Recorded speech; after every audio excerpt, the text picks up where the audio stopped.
Hello, good morning. Good morning sa lahat. So, hindi pa tayo natutulog.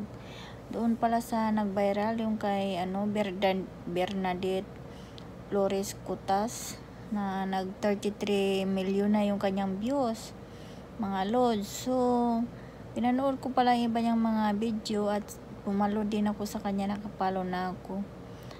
Sabi nga pala niya doon na na yung sa mga kumuha pala ng kanyang mga video at saka mga photo pala, sabi niya kung magsahod daw baka pwede naman daw makaano ng yung pambili siguro ng cellphone, kasi alam nyo pala yung cellphone niya isa lang pala yun, tapos hirap din siya mag-reply sa mga comment section kasi nga nag-iisa lang yun, tapos yung anak niya 4. Siyempre alam mo naman nga yung mga bata mahilig sa mga cellphone, so yun, nagpapalit-palit lang sila. So yun guys, so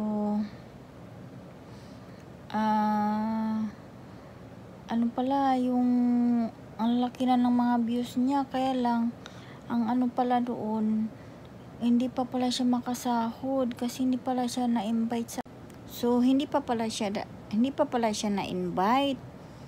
Oo, hindi pala siya na-monetize katulad ko na hindi pa na-monetize ng mga tools lahat. Pero yung sa FB ko, na-monetize na ako sa stream ads. Pero yung iba wala pa, yung star mayroon na din ako. Pero yung tatlong 3-in-1 wala pa talaga ako. So hindi talaga pala siya guys makasahod. So biro mo, ang lalaki na mga niya, milyon-milyon yung views niya. So yun nga di ba, masaklap. So kaya pala siya nagsabi na gano'n na kung pwede na, kasi di ba madami naman mga views so yun nga, hindi rin hindi rin masama yun. Tapos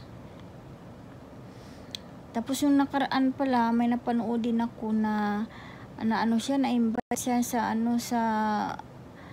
monetization. Na yung followers niya sa ads on reels, na monetize siya. 300 plus na, isa siyang TikToker.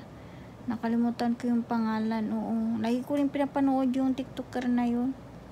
So ang saklap kaya pala sabi niya wala daw siyang sasahurin, hindi pa daw siya nagsasahod kasi yun nga pala, hindi pa siya na-monetize.